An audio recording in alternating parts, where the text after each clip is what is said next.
ఆ channel Teju the bold lawyer. So ఈ ఛానల్లో బేసిక్గా తెలుగులో లీగల్ కంటెంట్ అనేది డెలివర్ చేయడం జరుగుతుంది. మీకు లీగల్ నాలెడ్జ్ కూడా వస్తుంది. అండ్ మీకు ఫ్రీగా లీగల్ అడ్వైస్ కావాలన్నా నాకు పర్సనల్గా ఇన్స్టాగ్రామ్లో మెసేజ్ చేయండి.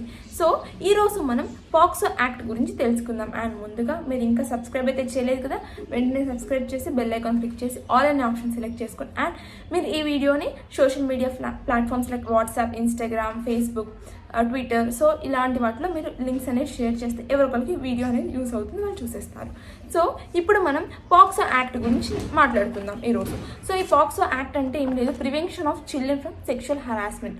ఇప్పుడు అసలు పాక్సో యాక్ట్ ఎందుకు వచ్చింది, చిల్డ్రన్ అని ఎవరిని కేటగరైజ్ చేసింది, ఇన్ కేస్ ఎవరైనా సెక్షువల్ హరాస్మెంట్కి గురి అయితే పిల్లలు వాళ్ళకి ఏమేమి చట్టాలు ఉన్నాయి, వాళ్ళని ఏమేమి ప్రొటెక్ట్ చేస్తాయి, వాళ్ళకి శిక్ష ఎలా పడుతుంది అక్యూజ్డ్ పర్సన్కి, తప్పు చేసిన వారికి.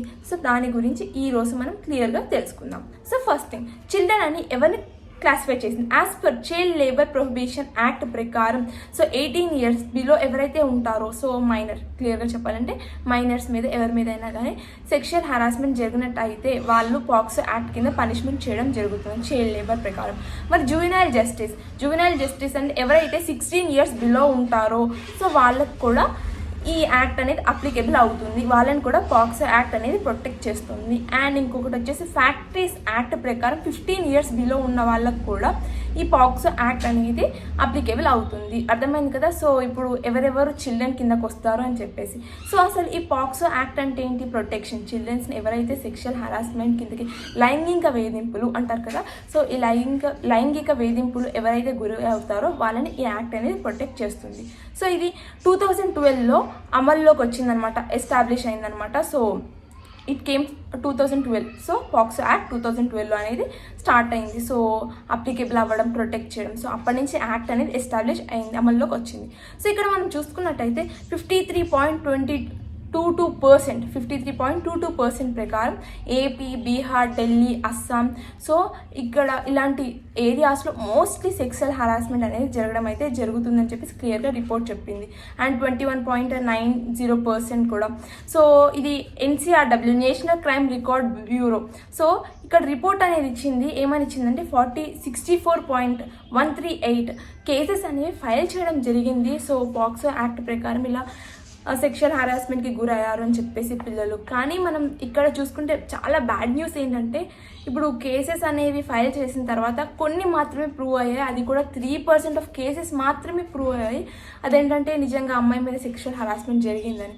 అండ్ 95% ప్రూవ్ అవ్వలేదు. దీనికి రీజన్ ఏంటో తెలుసా, అలా సెక్షువల్ హరాస్మెంట్కి గురైన బాలికలు వాళ్ళ చుట్టాలు ఉంటారు కదా, బంధువులు, దగ్గర రిలేటివ్స్ మాత్రమే వాళ్ళ మీద సెక్షువల్ హరాస్మెంట్ చేశారని చెప్పి తెలుస్తుంది. అందుకే కేసెస్ అనేవి మ్యాక్సిమం ప్రూవ్ అవ్వకపోవడం జరిగింది. చూసారు, ఇది ఎంత బ్యాడ్ థింగ్, ఎంత బ్యాడ్ న్యూస్ చెప్పండి.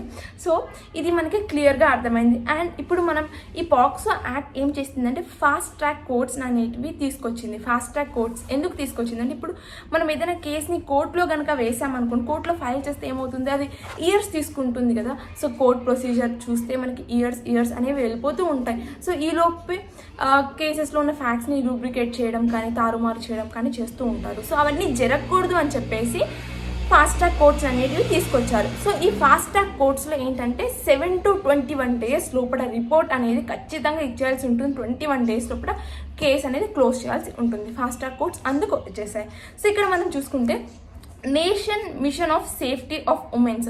సో ఈ nation mission for safety of ఉమెన్స్లో 1023 ఫాస్ట్ ట్రాక్ కోర్ట్స్ లైక్ డిస్టిక్కి కోర్ట్స్ అనేవి ఉండాలి అని చెప్పేసి క్లియర్గా ministry of law and justice ప్రకారం వాళ్ళు ఆదేశాలు ఇచ్చారనమాట. 1023 కోర్ట్స్ టోటల్గా ఇలా ఒక్కొక్క డిస్ట్రిక్ట్ ఒక్కొక్క కోర్ట్ ప్రకారం చూసుకుని 1023 కోర్ట్స్ ఉండాలి అని చెప్పేసి ఫాస్ట్ ట్రాక్ కోర్ట్స్ అని చెప్పేసి చెప్పారు, ఆదేశాలు ఇచ్చారు. సో ఇన్ కేస్ ఇక్కడ పాక్సో యాక్ట్ ప్రకారం మనం క్లియర్గా తెలిసింది చిల్డ్రన్స్ అంటే ఎవరు, సో లైంగిక వేధింపులకి గురయ్యి కేసెస్ ఎన్ని ప్రూవ్ అయ్యాయి, ఎందుకు ప్రూవ్ కాలేదు, ఫ్యామిలీ వాళ్ళే ఎక్కువ ఇలా పార్టిసిపేట్ చేయడం, అమ్మాయిల్ని వేధించడం ఇవన్నీ జరగడం వల్ల ప్రూవ్ కాలేదని తెలిసింది. ఇన్ కేస్ ఇదైతే చాలా సీరియస్గా చెప్తున్నా. సో ఎవరైనా కానీ ముందుగా ఒక ఆడపిల్ల మీద అత్యాచారం చేసేటప్పుడు కానీ ఒక్కసారి గుర్తుంచుకోండి. సో మీకు కూడా ఇంట్లో సిస్టర్స్ అనే వాళ్ళు ఉంటారు, భావి వరుసలు అనేవి మర్చిపోకండి. సొసైటీకి ఇవే మెయిన్ అనమాట. సో ఇన్ కేస్ ఎవరైనా లైంగిక వేధింపులకు గురైతే అక్కడ అక్యూస్డ్ పర్సన్ని పనిష్మెంట్ ఎలా చేస్తారు, ఏ సెక్షన్స్ అప్లికేబుల్ అవుతాయి ఇప్పుడు మనం చూసుకుందాం. సో ఇప్పుడు 2019 ప్రకారం, so as per section 6 of POCSO act, అప్పుడు 2019లో ఇలా జరిగేది ఏంటంటే డెత్ పనిష్మెంట్ అనమాట. డెత్ అంటే బిగ్గెస్ట్ పనిష్మెంట్ ఏదంటే డెత్ అనమాట, హ్యాంగింగ్ అనమాట, హ్యాంగ్ చేయడం, హ్యాంగ్ అప్ టు డెత్ అని చెప్పేసి అంటారు కదా. సో అప్పటి వరకు హ్యాంగ్ చేయడం, చనిపోయే వరకు, లాస్ట్ బ్రీత్ పోయే వరకు హ్యాంగ్ చేసేస్తారు. సో ఇది బిగ్గెస్ట్ పనిష్మెంట్. ఆ పనిష్మెంట్ ఇచ్చేవారు 2019లో. అండ్ 10 yearsే ఉండేది లైఫ్ ఇంప్రిజన్మెంట్, చాలా హార్ష్గా ఉండేది 10 years ఆఫ్ ఇంప్రిజన్మెంట్. బట్ దాన్ని ఇప్పుడు 2019 తర్వాత 20 years కింద మార్చేశారు. అండ్ ఇక్కడ కొన్ని ఐపీసీ సెక్షన్స్ కూడా అప్లికేబుల్ అవుతాయి. So IPC section 354, 375, 377. So cases file చేయడానికి ఈ సెక్షన్స్ అనేవి యూజ్ చేసుకోవచ్చు మీరు. సో అండ్ ఇప్పుడు పనిష్మెంట్స్ అనేవి క్రైమ్ మీద డిపెండ్ అవుతుంది. సో సెక్షువల్ హరాస్మెంట్స్ అంటే లైక్ పాక్సో యాక్ట్ ప్రకారం ఏంటంటే లైంగిక వేధింపులు అంటే సో ప్రైవేట్ పార్ట్స్ని టచ్ చేయడం కానీ, గర్ల్ కానీ బాయ్ కానీ ప్రైవేట్ పార్ట్స్ టచ్ చేయడం. ఇప్పుడు గర్ల్ అనే కాదు, బాయ్కి కూడా ఈ యాక్ట్ అనేది అప్లికబుల్, చిల్డ్రన్స్ కిందకి వస్తారు కాబట్టి. సో వాళ్ళ ప్రైవేట్ పార్ట్స్ టచ్ చేయడం అండ్ వాళ్ళకి పార్న్ ఫొటోస్ కానీ, న్యూడ్ ఫొటోస్ కానీ వాళ్ళని తీయడం. సో వాళ్ళ దగ్గర ఇలాంటి టాపిక్స్ ఏమైనా డిస్కస్ చేయడం, లైక్ న్యూడ్ ఫొటోస్ కానీ ఇవి కానీ వాళ్ళని ఏడిపించడం. సో ఇవన్నీ చేసినా కూడా పాక్సో యాక్ట్ ప్రకారం మీకు శిక్ష అనేది పడుతుంది. ఓకేనా, మీరు చేసే క్రైమ్ బట్టి మీకు ఏ పనిష్మెంట్ ఇవ్వాలి అని చెప్పేసి డిసైడ్ చేస్తారు. సో ఇక్కడ మనం ఇప్పుడు పాక్సో యాక్ట్, ఇప్పుడు క్రైమ్ అనేది ప్రూవ్ అయిందనుకోండి, కొన్ని కేసెస్లో డెత్ అనేది వేసేస్తారు. లేకపోతే లైక్ ఆ కేసు బట్టి 10 years కానీ 20 years కానీ హార్ష్ ఇంప్రిజన్మెంట్ అనేది మీకు ఇస్తారు. చాలా క్రూయల్గా ఉంటుంది, గుర్తుపెట్టుకోండి ఈ ఇంప్రిజన్మెంట్ అనేది. సో ఇక్కడ మనం కొన్ని కేసెస్ గురించి మాట్లాడుకుందాం. సో ఒక కేసు వచ్చేసి Ravi versus state of Maharashtra. ఇది 2019లో ఈ కేసులో ఏంటంటే డెత్ ఇంప్రిజన్మెంట్ అనేది ఇచ్చేసారు ఆ పర్సన్కి. సో ఆ అమ్మాయి వచ్చేసి 2 years గర్ల్, 2 years పాప. ఆ పాపకి ప్రైవేట్ పార్ట్స్ కూడా ప్రాపర్గా ఉండవు. సో ఆ పాపని వాళ్ళు లైక్ రేప్ చేసి చంపేశారు ఆ పర్సన్. సో చంపేసినందుకు అండ్ లాస్ట్కి ఆ పర్సన్కి డెత్ ఇంప్రిజన్మెంట్ అనేది వేసేసారు. సో ఇలా చాలా కేసెస్ ఉన్నాయి. అండ్ ఇక్కడ ఏంటంటే ఇప్పుడు అమ్మాయి మీద లైంగిక వేధింపులు జరిగితే ఆ పర్సన్ని, ఆ విక్టిమ్ని తీసుకొని వెళ్ళి, చిన్న పాప కదా, సో వాళ్ళకి ఏం ఐడియా ఉండదు, సో భయపడుతూ ఉంటారు. ఆ అమ్మాయిని తీసుకెళ్ళి రికార్డ్ చేస్తారు. రికార్డ్ చేసేటప్పుడు ఆ కోర్ట్ రూమ్లో ఎక్కడ చుట్టుపక్కల కూడా అక్యూస్డ్ పర్సన్ అంటే ఇప్పుడు నేరం చేసిన వ్యక్తిని ఆ అమ్మాయి కళ్ళ ముందు ఉంచారు. ఎందుకంటే ఇప్పుడు భయపడుతూ ఉంటుంది కదా, సో జడ్జి గారు కానీ. సో ఇక్కడ ఏంటంటే అండ్ క్రాస్ ఎగ్జామినేషన్ అనేది చేయరు. ఇన్ కేస్ ఆ అమ్మాయిని ఏమైనా క్వశ్చన్స్ అడగాలి అనుకుంటే జడ్జికి చెప్తారు. సో జడ్జి సార్ వచ్చేసి జడ్జ్ మేడం కానీ వచ్చేసి ఏం చేస్తారు అంటే సో ఆ క్వశ్చన్స్ని తీసుకొని ఆ క్వశ్చన్స్ని చాలా ప్రేమగా లైక్ ఏంటంటే రూడ్ లాంగ్వేజ్లో కాకుండా చాలా ఫ్రెండ్లీగా మాట్లాడతారనమాట. వెళ్ళి అమ్మాయిని అడుగుతారు. సో ఆ క్వశ్చన్స్ని ఆ అమ్మాయి దగ్గర కన్వే చేస్తారు. అండ్ ఇక్కడ క్రాస్ ఎగ్జామినేషన్ అనేది చేయాలి.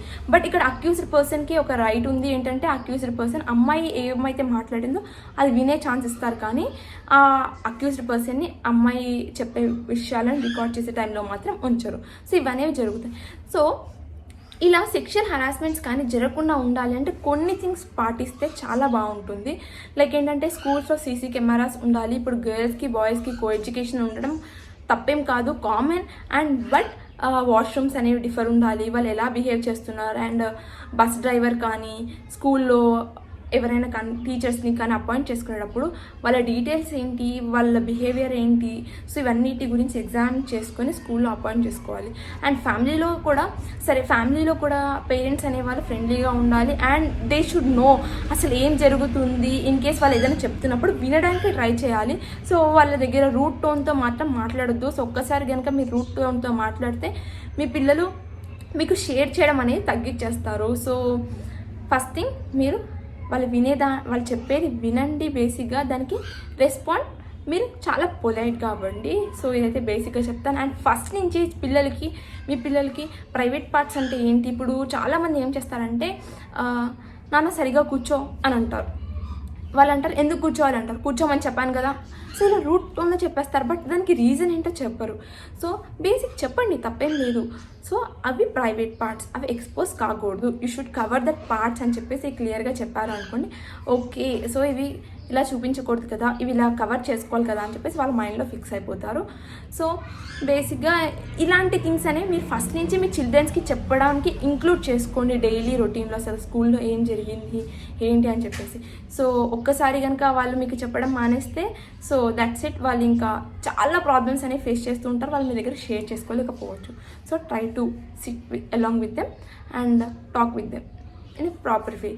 అండ్ ఇంకా ఇవే కాకుండా మీ డైలీ రొటీన్లో ఇంకా ఏం చేయవచ్చు, ఇలాంటి క్రైమ్స్ని స్టాప్ చేయడానికి ఏమేమి ఇంక్లూడ్ చేయవచ్చు, చిల్డ్రన్స్కి ఏమేమి చెప్పవచ్చు, సో వాటి గురించి కూడా మీరు కమెంట్ సెక్షన్లో కమెంట్ చేయండి. అండ్